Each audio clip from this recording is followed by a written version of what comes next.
Congelamiento de precios, una Navidad, unas fiestas tranquilas, lo dijo el secretario de Comercio hoy. Queremos, dice, la primera fiesta que pasamos después de la pandemia, que hagan el esfuerzo los empresarios, no es tanto lo que le estamos pidiendo.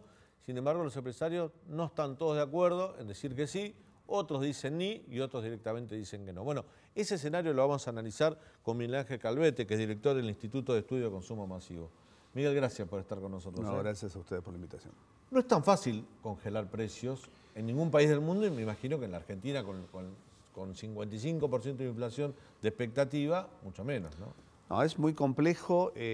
Más allá de la pandemia, Argentina, bueno, ya hace décadas que viene probando tanto el tema de acuerdos de precios, estos últimos años con el tema de precios cuidados, precios congelados ahora. Obviamente hay una problemática donde realmente la industria, y uno hablando con distintos industriales, sobre todo en el sector más sensible, que es el sector de la alimentación, ¿no? Hoy nosotros tuvimos algunas reuniones con distintas cámaras de alimentación, sobre todo lo que es PYME, después están las grandes compañías que están en la COPAL, pero todos en off o en on dicen justamente que no se podría cumplir hasta el mes de enero una prórroga en este tipo de productos, ¿no? Los productos que se comprometieron. ¿Qué ocurre? Hoy ya tenemos una realidad sobre la entrega por parte de estas grandes compañías. Hay una retracción entre un 35 y un 40%, es decir, sobre 10 unidades se entregan 6. ¿Pero por qué te digo? ¿Porque están produciendo menos?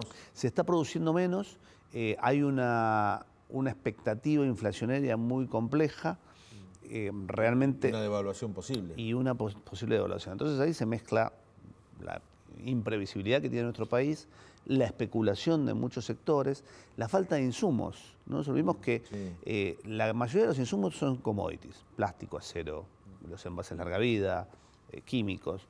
¿Qué ocurre? A nivel mundial han subido y mucho.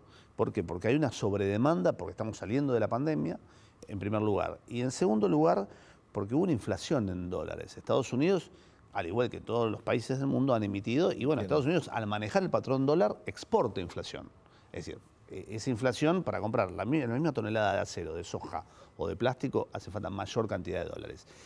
Y en nuestra economía, que ya viene golpeada, lógicamente nos impacta de una manera mucho más superativa, ¿no? que en otros países. Pero Estados Unidos, en Europa también, los países de la región han emitido dinero durante la pandemia porque evidentemente era la única salida, pero también emitieron hasta un límite donde sus economías lo podían sostener o darle respaldo, ¿no? Bueno, el problema de Argentina, que ya estamos, digamos, se están emitiendo, lo hablamos recién con Leandro, 1 millón de billetes de 1.000 pesos por día, 1 millón de billetes de 1.000 pesos, el valor más alto por día.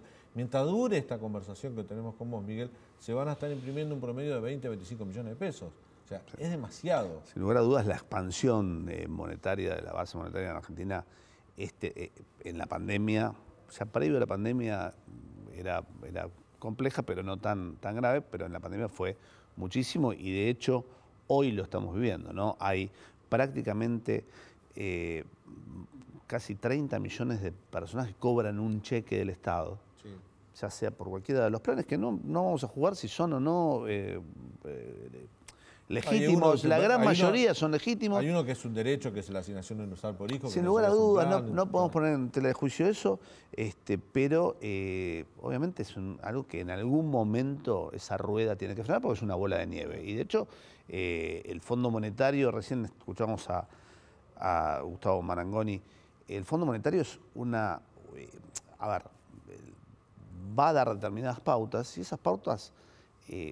fundamentalmente el déficit fiscal y cubrir el déficit fiscal hoy con la expansión monetaria que tenemos en Argentina, obviamente es una devaluación en cierres, ¿no? Y bueno, lógicamente cualquier industrial que hoy ve que no puede recibir dólares para importar insumos, que no tiene crédito, que las tasas se han disparado para cualquier industria, sobre todo para las pymes, ¿no? Que no tienen un acceso a un financiamiento barato, lógicamente dejan de producir.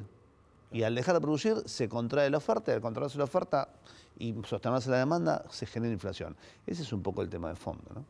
Miguel Ángel, ¿qué consecuencias puede provocar el congelamiento de precios ¿Y cambia algo si es consensuado o es vía ley de abastecimiento?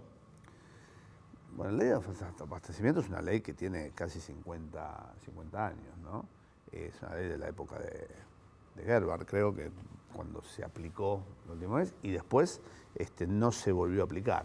Las veces que se intentó aplicar siempre fue contraproducente. Consensuar precios siempre es mucho mejor. ¿Qué ocurre? El tema es que tienen que estar todos los actores de la cadena de valor. Lamentablemente no podemos pretender que el nuevo secretario de Comercio o la subsecretaria, que fueron ministros, tienen vastísima experiencia, es indubitable su capacidad. Ahora, en una semana no van a resolver un problema de 30 años de la Argentina, por un lado, y justamente en un escenario gravísimo y nunca visto. El consenso se tiene que dar con todos los formadores de precios, pero el principal formador de precios es el mismo Estado. No nos olvidemos, cuando uno va a comprar un agua, un pan lactal, un paquete de yerba, un kilo de azúcar, está pagando prácticamente un 50% de impuestos, ya sean nacionales, municipales o provinciales, de la cual la gran mayoría son distorsivos. Muchos de esos fueron por única vez y ya hace décadas que los tenemos. Entonces, creo que tiene que ser un acuerdo de fondo, un acuerdo de precios y de salarios, porque después está el otro tema, las cláusulas gatillo, las paritarias. Ahora se podrían reabrir nuevamente las paritarias, bueno, y se está hablando de eso. Sería otro se está hablando de más eso. para la inflación, ¿no? Exactamente. ¿Por qué? Porque bueno, la variable es el precio del producto en góndola. ¿Y a quién impacta? Y sobre todo a los sectores de menos recursos, ¿no? Impacta casi 20 veces más, entre 18 y 20 veces más que a sectores medios y altos. Vos decías, Miguel Ángel, que están cayendo el consumo de productos masivos. Sí. ¿Por qué se da esto y no tendría que generar este fenómeno una baja de precios o la inercia inflacionaria es tan grande que aun cuando cae el consumo no bajan los precios sino que suben? Hay una inercia inflacionaria muy grande y por otro lado eso implica un deterioro del salario real, sobre todo en los segmentos medios y bajos. ¿Qué productos se consumen menos? Nosotros tenemos desde el Instituto de Estudio de Consumos Masivos algunos indicadores, pero te doy un ejemplo que es muy gráfico. La leche fluida en sachet es la referencia que más se comercializa, que más se vende, el producto que más se vende. Y tiene una caída de prácticamente 3,5 puntos y se sustituye por otros alimentos a base de leche, pero no es la leche fluida. Es un producto que obviamente enrasa a toda la sociedad, pero sobre todo a los sectores donde hay menores y a los sectores más vulnerables. Eso es para, si vemos derivados, por ejemplo, de productos lácteos, encontramos caídas entre el 14 y el 22% en quesos, obviamente la caída del consumo de carne, caída en el consumo de verduras. Es decir, por lo general está muy relacionado a todo lo que son alimentos saludables, la caída de Pero esos productos, son la carne, las verduras, productos estacionales, no están en el acuerdo de precios. No están en el acuerdo de precios. No, los productos estacionales no están. Pero por otro lado, de estos 1.600 productos... yo digo acuerdo, ¿viste? La semana pasada hablamos varias veces de acuerdo y me retaban por WhatsApp algunos empresarios con los que hablo. De acuerdo porque dicen, todavía no acordamos nada, nos están imponiendo algo. Es un esbozo de acuerdo que, bueno... como te decía, hay una situación donde vos ves de los 250 productos más vendidos de la canasta básica, no todos están acordados. Y si desagregás los productos que están con precios congelados y aquellos que se consumen mucho y que no están en precios congelados, que obviamente la gente en la boca de proximidad, en el almacén de la vuelta, en el supermercado chino, en la despensa de barrio, es donde va a comprarlo, no va a las grandes cadenas, ahí la distorsión de precios es muy grande. Es decir, no hay un 3,5 de inflación promedio, ni un 2,9 en alimentos. Supera los 4 puntos. Y eso está comprobado. De hecho, hay alimentos que han aumentado entre 6 o 7 puntos. Están casi igual que la indumentaria, que medida por el INDEC aumentó más de 6 puntos. Entonces, el tema es ese, es generar una canasta consensuada, federal, porque después tenemos cosas muy ilógicas, ¿no? En la Argentina pagamos el kilo de azúcar más barato en La Matanza o en... Sí, que en Jujuy. Que en Jujuy o en Tucumán. En Tucumán. La yerba vale lo mismo en Neuquén que en Misiones. Entonces, evidentemente, este tipo de acuerdos con empresas que tienen escala nacional no dan resultados. Obviamente tienen que estar, pero sí poner empresas locales y regionales, ¿no? Hay otro problema que que es como una cadena de problemas para que los empresarios a lo mejor no puedan cumplir con el congelamiento de precios, o no quieran, no puedan, quizás no puedan por esto que te voy a decir, y que tampoco el gobierno va a poder aplicarle la ley de abastecimiento porque tiene que ver con la producción. Muchos de los productos que se congelan necesitan insumos importados, faltan dólares, no pueden importar. Entonces, en determinado momento, dice, vos me vas a exigir que yo te abastezca de un producto que yo no puedo producir porque no tengo dólares. Eso se va a dar en algún momento. Bueno, también. eso se está dando ya en los últimos 6 meses la importación de insumos se complejizó mucho. Y cuando uno necesita un insumo, te doy un ejemplo, estuvimos con unos enlatadores de duraznos, ¿no? De Mendoza. Y ellos están pagando el acero un 20% más en dólares, producido por una empresa argentina, la hojalata, que importarlo de China o de Ucrania, que son los dos lugares donde se suele importar. O sea que a su vez tenemos una inflación en dólares dentro de Argentina. Y por otro lado, aguas arriba de la industria tenés los proveedores de insumos, que por lo general, en el caso de la hojalata, el 75% es de una empresa, en el caso de los envases larga vida, el 85% es otra multinacional sueca, en el caso del plástico, casi el 90% es de otro grupo. Es decir, tenemos una gran concentración que si no se le da espacio a las empresas pequeñas y medianas y no se genera competencia, obviamente que tienen posiciones dominantes. Claro.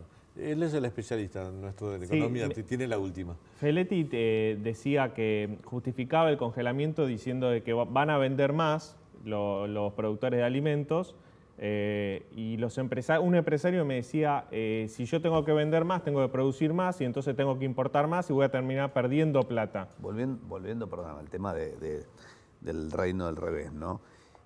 Cuanto más producís, en Argentina más caro te cobran la energía, por ejemplo, que son precios regulados. La factura, la energía, supuestamente es un precio regulado. Bueno, no ocurre eso con las pymes. En el caso del combustible, lo mismo. Tenés una imposición de un 50% de impuestos, al igual que en el caso de la energía. Y realmente, y productos muy puntuales, por ejemplo, químicos, distintos tipos de insumos que si bien son commodities, tienen mucho valor agregado y son importados, hay que pagar sobreprecios. Esa es una inflación oculta que, bueno, para las estadísticas uno ve y dice, no, lo pagamos al dólar oficial. No entregan al dólar oficial. Ese es el tema. Entonces, creo que para lograr este tipo de acuerdos consensuados tienen que estar todos los actores y hay que sincerarse, ¿no? Miguel Ángel, ¿tenés una más? No, te quería comentar, Daniel, la posición que hubo hoy de los empresarios en la reunión. Había como 3 posiciones. Una muy dura, representada por Funes de Rioja, que decía no podemos... Alimentos, no podemos permitir que esto prosiga, que el gobierno se salga con la suya con este congelamiento. Otra que era intermedia, que llevó una contrapropuesta de algunos productos que sí se pueden congelar, otros que no. Y otra que decía, bueno, vamos a acompañar al gobierno. Pero el problema principal es que el gobierno incluso tiene mal la lista de productos que le presentó a las empresas. Me contó un empresario, a mí me pidieron congelar un producto que es de la competencia, yo nunca lo produje. Entonces, hasta en eso hay problemas dentro de esta negociación. Bueno, el congelamiento de precios evidentemente lo ponen como una medida reparadora y termina siendo un problema político. Hoy ya es un problema político para el gobierno. Miguel Ángel, gracias por tu visita. Gracias, Daniel. Muchas gracias. Bueno.